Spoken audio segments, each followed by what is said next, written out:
de responsabilité. Comme disait l'autre, la politique est la désignation d'un adversaire. Toutefois, il convient de préciser que l'adversité est loin d'être un synonyme de l'animosité. Comme j'ai l'habitude de dire, Guinguinéo est une petite commune où tout le monde est parent. Alors, apprenons à nous unir à chaque fois que les intérêts de la collectivité le demandent. C'est d'ailleurs une attitude que nos postures de leaders nous imposent. Chers concitoyens, cela fait quelques mois que nous avons perdu notre sœur Koumbadali Diallo dans des conditions jusque-là non élucidées. Cette situation exige de notre part une mobilisation autour de la question sécuritaire qui constitue une casse-tête pour toutes les localités du Sénégal. En effet, la sécurité est une question connexe à l'emploi des jeunes et à la salubrité. Face à toutes ces préoccupations,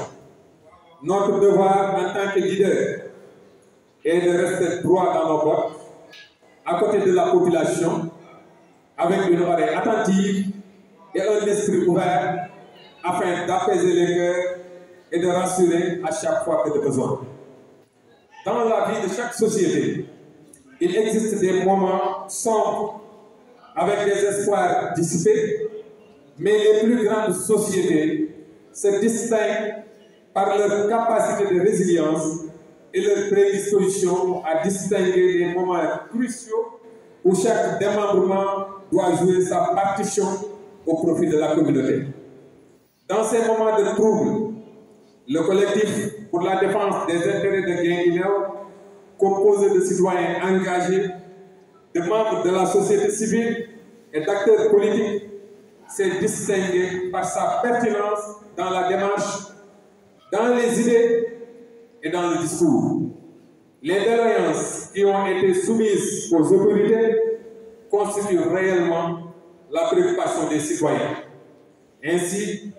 je réitère notre ardent souhait de voir installer à Guinguinéo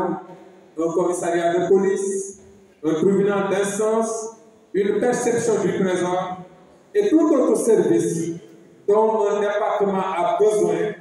pour la vie normale de ses citoyens. À cela s'ajoute la lancinante question du stade municipal, du milliard d'infrastructures. En ce qui concerne les autorités locales, nous saluons la détermination de Mesdames le préfet et le maire pour tous les actes qui ont été posés pour que ces forfaitures ne se reproduisent plus dans notre localité. C'est le lieu d'inciter les jeunes à plus de citoyenneté et de responsabilité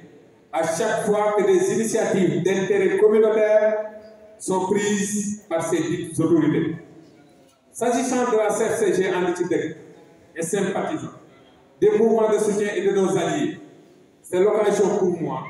de remercier tout le monde sans exception. Merci pour cette belle mobilisation. Comme vous le savez, les élections locales se pointent à l'horizon et des questions de candidature font l'objet de débats dans les maisons et les places publiques. Mais vous n'ignorez pas que les élections ne se gagnent plus sans coalition. Ainsi, nous collaborons avec des acteurs politiques avec qui nous partageons la même vision afin de sceller une coalition qui portera les vrais espoirs de notre cher Guinguinéo. Ce sera alors à cette coalition où nous prendrons parti, comme d'autres formations politiques, de désigner son candidat le moment venu. En tout état de cause, la CFCG Anditideg se soumettra aux différentes décisions qui seront prises le moment venu à cet effet. Je vous remercie de votre aimable attention. Comme ni ma leen ko waxee woon léegi ma ñëwaat di ma jot a wax ci français ma waxaat ko rek ci wolof ak genre collègue boobu bi seen Aliou dafa xaw a gàtt waaw ba faram fàcceel leen rek ndax ñu mën a comprendre xam naa li nga doon Bamba ay coréen lay laaj français waaw ma tàmbali woon rek di leen wax ne waxtaan bi ci ñetti ponk la benn bu njëkk bi muy la situation politique bu Guinguinéo situation politique bu Guinguinéo beneen bi di problème de sécurité bi am ci dëkk bi beneen bi di suñu taxawaay ñun en tant que CFCG ànd ci dëkk ci élection locale yi nga xam ne mi ngi ci yoon di ñëw boo jëlee situation politique bu dëkk bi weesuuma ci tàllal ñëpp loxo pour ñu doon benn di leen xamal ne politique xëccoo la waaye xëccoo mën na rafet surtout bu fekkee ne xëccoo bi ci biir bokk Guinguinéo dëkk bu ndaw la ñun ñi fi ay leader politique ñëpp ay mbokk lañ ñoo bokk génération kër yi benn la famille yi benn la kon nañuy am habitude di xëccoo ci xëccoo bu civilisé nañuy am habitude di xëccoo ci kaw respect nañuy am habitude bu ko dëkk bi laajee ñu bàyyi suñu intérêt personnel pour intérêt général nañuy am habitude bu ko dëkk bi laajee ñu boole suñu doole pour intérêt Guinguinéo loolu mooy li may sax ci képp ku di responsable politique ci Guinguinéo ñu doon benn te xam ne ñoo bokk lépp liñ bëgg Guinguinéo avancé rek moo ñu ñor ñu ñëpp beneen bi mooy yàggul dara ñu ñàkk suñu sœur Coumba Dali Diallo may dellu di leen ko jaale waa yéen ñëpp man ooma ci lu dul wàcc ñu woo ma téléphone ne ma Coumba Dali gaañu na def nañ ko jëf jee ah Coumba yàlla doon defoon mu doon sama waay lool doon na nit ku baax nit ku am jom nit ku am fulla mais yàlla ñëw ndogalam mais bu ko defee lu mel noonu bu amee ñun dafa am jàngat buñ ci war a def mooy jéem a fexe boole suñuy doole jéem a fexe ñun leader yi ñu dalal xelu ñëpp te xam ne société buy dox bu ne day toll ci ay moment yoo xam ne ay moment de trouble la day toll ci njàqare société mooy doxee noonu bu ko defee dañuy dalal xelu ñëpp rek te xam ne yooyu yëpp dafa laaj booloo doon benn boole suñuy xel boole suñuy doole ba nga xam ne lépp luy ñaawteel bi dugg ci suñu dëkk dinañ ko mën a baare ba nga xam ne du gaañ kenn bu ko defee bi loolu amee am na taxawaay bu rafet boo xam ne ñenn ñi am nañ ko fi muy ñoom El Hadj Cheikh Goumbala ak la société civile ngeen gis seen taxawaay ànd ceeg waa Guinguinéo yëpp taxawaay bu rafet lu mel noonu bu amee il faut que ñu tudd ko sant leen gërëm leen di leen wax ne doléance yi nga xam ne ñoom moom lañ soulevé mooy effectivement doléance yi nga xam ne Guinguinéo moom la soxla parce que un chef de département le minimum mu am un commissariat urbain commissariat de police deuxièmement perception trésor mënu fay ñàkk troisièmement tribunal mënuñ casier judiciaire sax boo koy wut da ngay dem ba Kaolack këyit bu ndaw boo koy wut da ngay dem ba Kaolack Guinguinéo war na wees foofu ñu ci gën a tàllal loxo autorité yi ñu gën a jàppale doomu Guinguinéo yi te xam ne mérito nañ loolu bi mbir moomu amee ah suñu autorité yi nga xam ne ñoom ñoo fi nekk muy autorité administrative ak autorité locale préfet taxaw ci taxawaay bu rafet moom ak la gendarmerie lépp luñ ci dem dégg nañ ko seen liggéey matal nañ ko seen taxawaay rafet na ci dëkk bi madame la maire aussi ànd ak équipe am lépp lu mu laaj mu def ko ci fulla def ko ci fayda kon moom aussi gàcce gàllama ñun nag ñun ñoo ci des ñun jeunes ñoo war a góorgóorlu ba nga xam ne initiative yi nga xam ne ay préfet madame la maire bi yooyu ñu ngi koy teg ñun ñoo ko mën a jëmmal ñoo leen ci mën a accompagner mënuma comprendre un préfet jógee beneen dëkk ñëw fii liggéey moo ko fi indi ñëw di ñu woone ñëw leen ñu bale mbedd bi nga xam ne suñu dëkk la ñun ñoo ko moom préfet sol blouson wàcc ci tali bi yor ratoom yor ay peelam ñun ñi nga xam ne ñun ñoo moom mbedd yi ñun ñooy dox ci mbedd yi ñun ñoo fi dund en ce moment ñu ngi toog suñu kër yi di naan ataaya loolu en fait de quoi tegul fenn nañ bàyyi caaxaan yi jeunesse bi nañ xam ni leen war ñu nekk ci dëkk bu setee ña fa dëkk ñoo ko setal dëkk bu rafetee ña fa dëkk ñoo ko rafetal gis nga seen autorité administrative dañ fay jaar rek dañuy dem ana préfet yi fi jaaroon gisatuñ leen déggatuñ leen kon bu ñu yàlla dimbalee ñu am ab préfet am madame le maire yoo xam ne ay jigéen lañ malgré cela mais ñu ngi góorgóorlu di teg ay initiative di ñu ci xëcc waaye yàlla ñu ndaw ñi nag dañ leen góorgóorlu fekk si leen ci lépp lu laaj ñu def c'est l'occasion mooy conscientiser ndaw ñi di leen wax ne foofu lañ leen di xaar bépp activité citoyenne boo xam ne laaj na seen taxawaay bul leen ci xaar kenn jug leen ngeen ànd ci dugal ci seen loxo ndax njariñu Guinguinéo la seen njariñ bu ko defee Guinguinéo leneen li manqué xam ngeen ko sun district sanitaire bi turu district la rek mais dara amul infrastructure amul ci dëkk bi suñu stade baa ngi nii ña ngi koy football mais leer na leen ne respecté normes yi war a tax ñu football yooyu yëpp di ay besoins yoo xam ne Guinguinéo am na ko autorités yi war cee taxaw jàppale ñu ci parce que yeneen dëkk yi koy am gënuñ ñu yeneen dëkk yi koy am gënuñ ñoo mérité loolu kon c'est l'occasion c'est le lieu ñu inciter leen à ce que ñu jàpp ci pour Guinguinéo am infrastructure yooyu buñ ci jógee ay élection locale muy élection maire yeeg élection conseil départementaux yeeg détail yooyu ñu ngi ñëw yàggatul c'est en 2027 coow li bari na diw candidat lay doon du doon candidat mais je pense que loolu lépp amul solo li am solo mooy li ma wax ñun waa CFCG ànd ci dëkk ak les mouvements de soutien ak suñuy alliés ñun liñ gëm mooy coalition moom mooy gagner élection parce que dañu toll ci li ñuy wax le monde des grands ensembles ku wéet doo am li nga bëgg dañu toll ci jamonoy lëngoo àdduna moo ko laaj politique bi loolu daf koo gagné kenn mënul dem élection gagné ko te àndoo ak yeneen i parti politique wala yeneen i mouvement ba tax na ñun ñi ngi dox ci ëllëg ñan la ñuy àndal ba def coalition boo xam ne Guinguinéo dina ci gis boppam coalition nag buñ ko waxee mooy da ngay yor say nit yor sa mouvement ñëw kee yor ay nitam yor mouvement ñëw kee yor ay nitam yor parti politique am ñëw ngeen daje bu ngeen dajee ngeen waxtaan seen biir ci biir waxtaan boobu ci la ñu xool kan mooy jiite coalition bi ci élection yi ak aussi liste yi nan lay demee kon je pense que gàtt xel ak matadi ak ñàkk doon nit weesuwul coalition boo xam ne àgguñ fa xamaguñ nan lay demee nga bëgg a taxaw ne yaa koy jiite mais jàpp leen daal ne CFCG ànd ci dëgg dina bokk ci coalition te dina participer ci élection yi di ñëw la ma leen doon wax démb moom laa leen di wax ne ñun Guinguinéo rek ñu ñor leneen ñoruñu Guinguinéo jëm kanam rek ñu ñor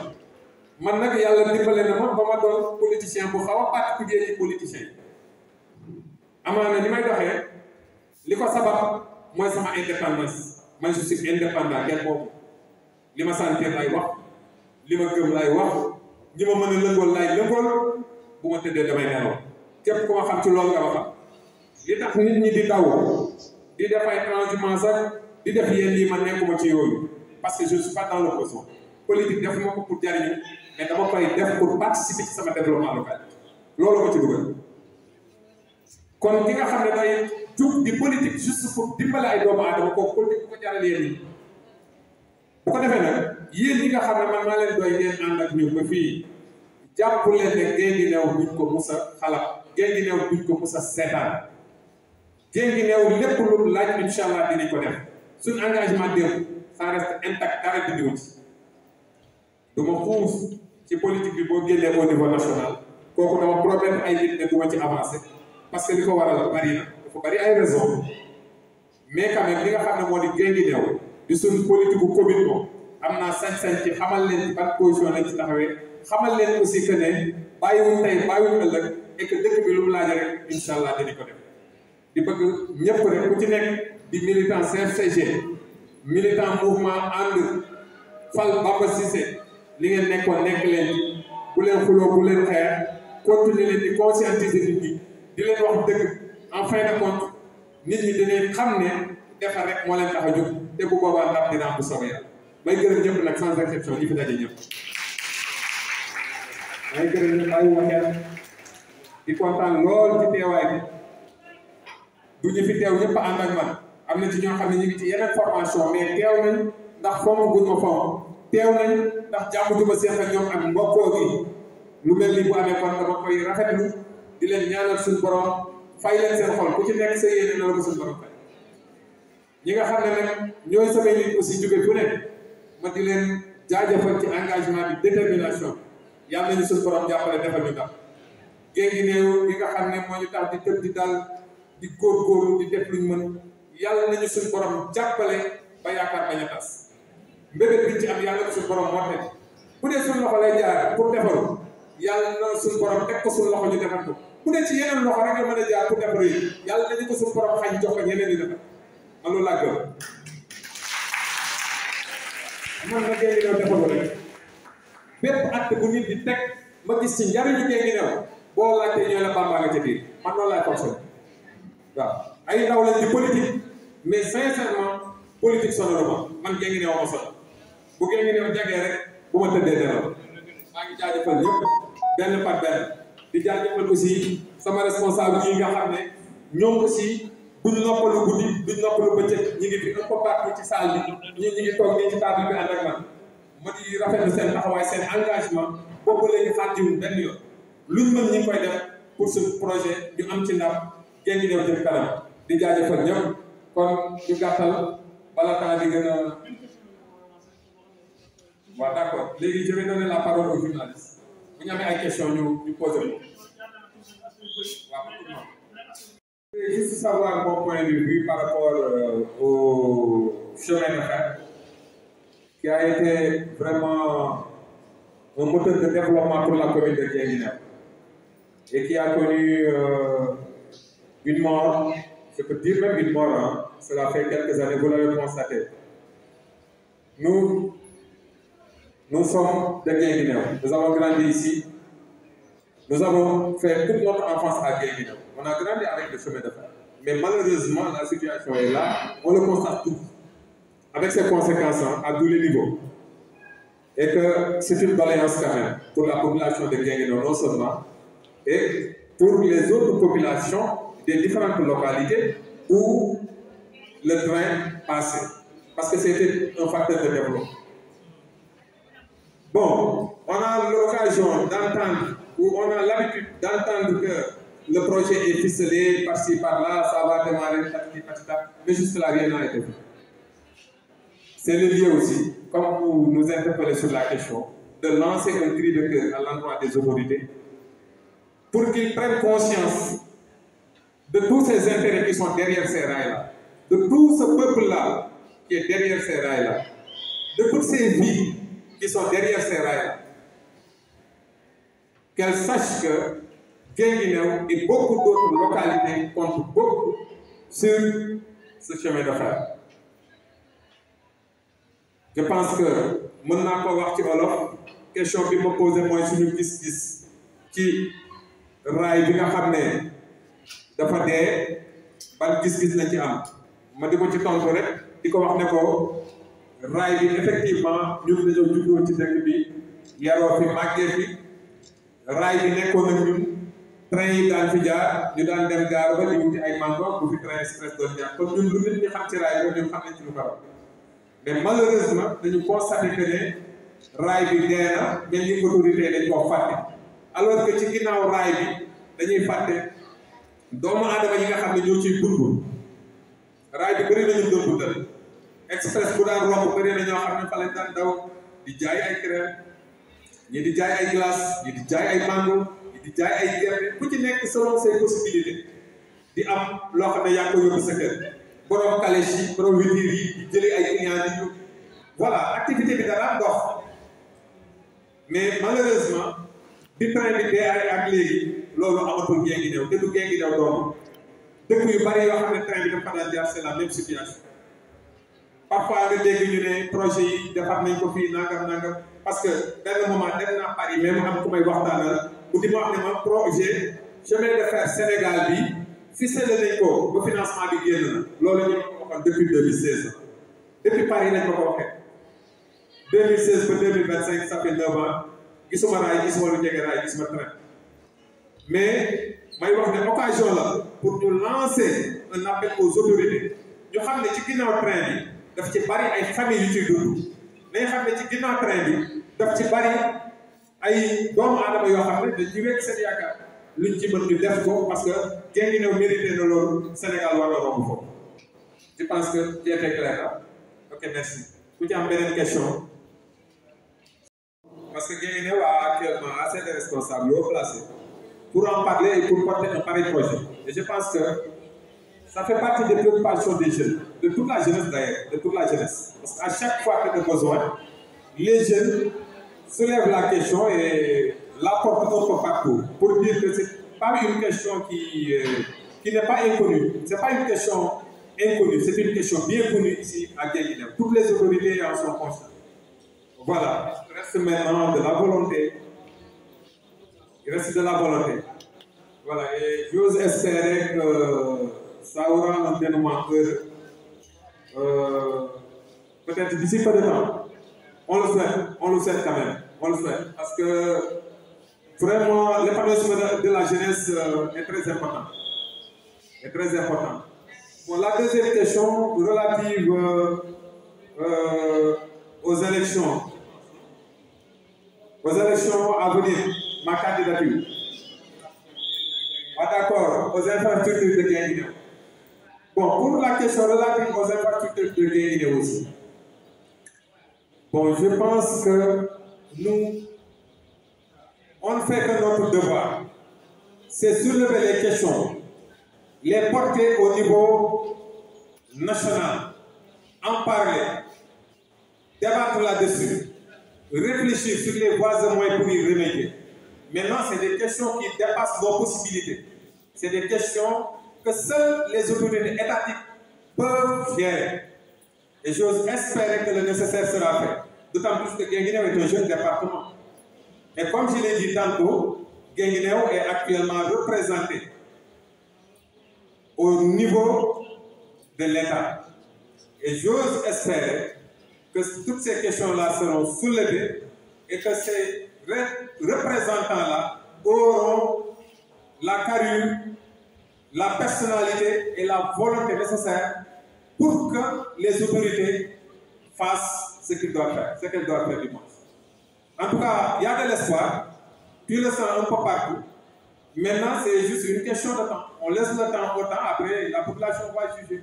On saura ce qui est possible et ce qui ne l'est pas. On saura ce qui s'est fait et ce qui ne l'est pas. Voilà, tout est question de temps. Maintenant, par rapport à ma candidature,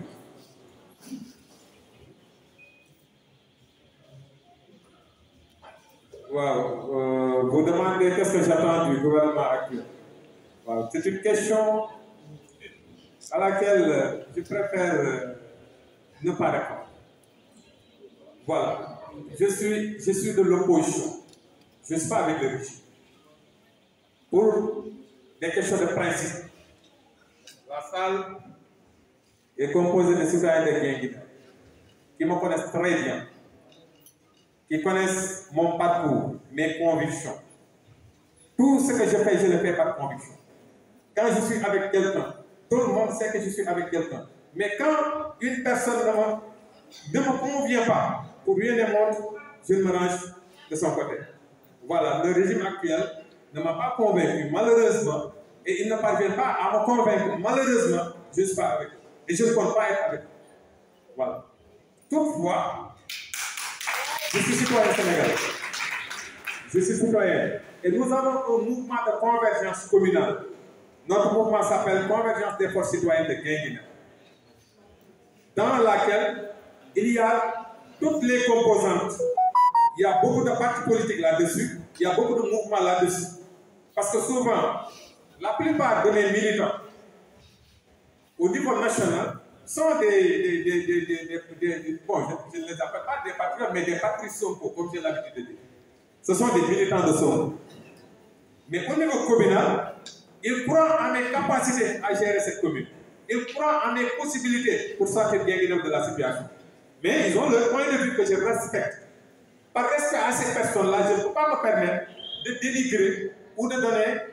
un point de vue qui peut heurter leur sensibilité. C'est une question de personne, c'est une question d'intelligence, c'est une question d'harmonie. Mais quand même, tout ce que je peux vous confier, c'est que je suis un opposant, je m'oppose au régime de Bassirou Diomaye Faye. Je pense que j'ai été assez clair. Voilà, la question sur ma candidature aussi, c'est bien possible que je sois candidat.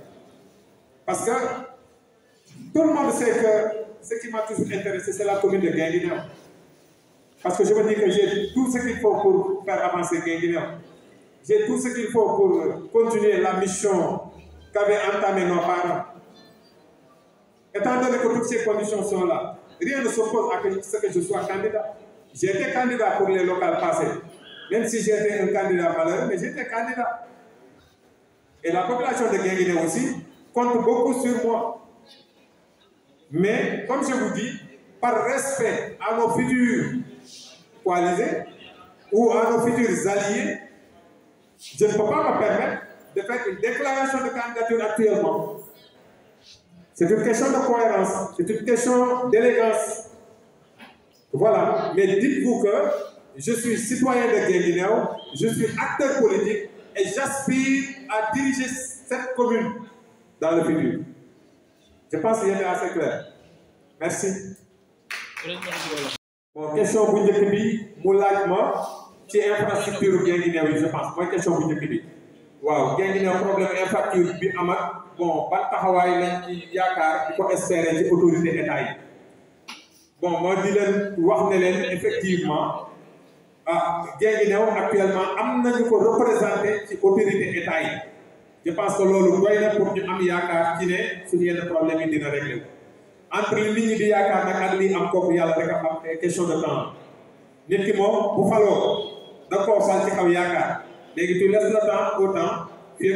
quelques années dinañ xam ndax réellement lañ yaakaaroon am naan déet bu boobaa ñu mën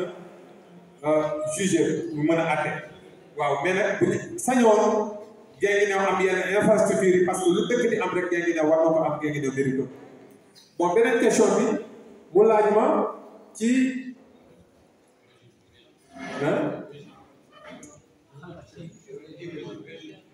waaw posé na aussi une question ci stade Guinguinéo mooy infrastructure yi rek c'est la même question waaw sama kii gis-gis ci gouvernement bu bees bi waaw sama attente ci gouvernement bu bees bi waaw mooy di ko wax ne ko nag bon bëgguma sori ci question boobu parce que ci ñi ma àndal daf ci bari ñoo xam ne gouvernement bi lañ àndal mais au niveau de Guinguinéo mañ leen àndal au niveau local li ko waral mooy ñoom amaana am na ñuy wax ne ñun lañ gis ci Ousmane Sonko au niveau national ba gëm ko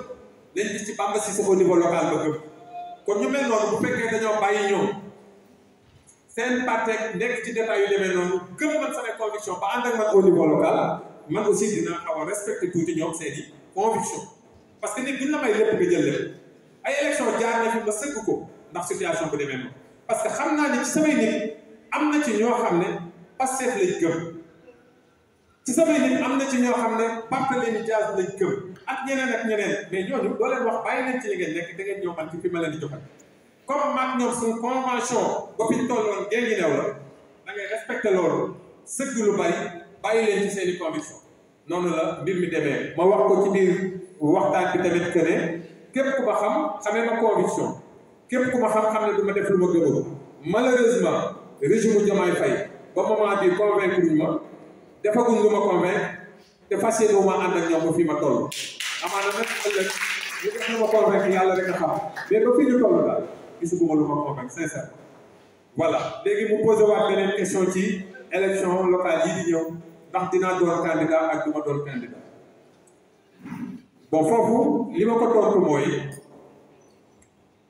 ñun ci cadre coalition la ñuy def bokkul ci élégance wala bokkul ci respect wala du yëfi nit ngay ànd ak ay nit nga da ngeen di ànd ci coalition ba pare ca départ ba nga ne leen man maay doon candidat loolu xel nangu ko waaw coalition la mais ëllëg kay jiite coalition ba lu ñu toog waxtaanee ko la bu fekkee ñi nga xam ne ñooy samay alliés man maa leen doy ñu ne Baba yaa jiite coalition bi bu fekkee ko leen moo leen doy aussi ñu ne kooku mooy jiite coalition bi noonu la mbir yi demee mais ba fii ñu toll li ma ko wax mooy képp ku ma xam-xam ne développement Guinguinéo ñor na ma te ñaan naa yàlla ëllëg jiite Guinguinéo loolu sama bëgg-bëgg la moo nekk sama xol léegi nag quant à élection yi ka koy jiite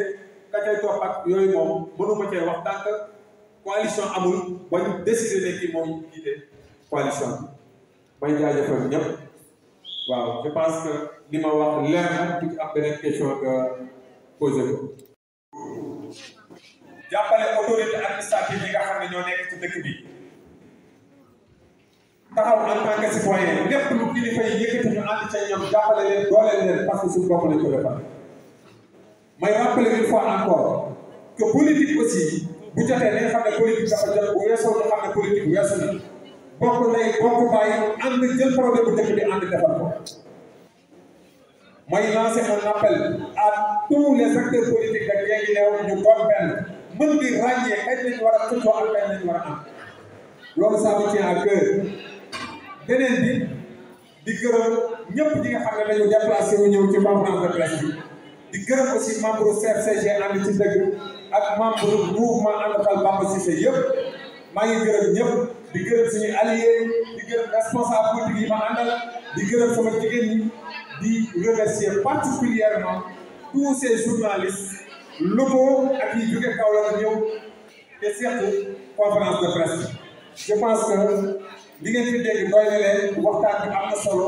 et je pense que loolu rek mooy li nga xam ne moom moo fi nekkoon di jaajëfal ñëpp di gërëm ñëpp merci beaucoup à tous.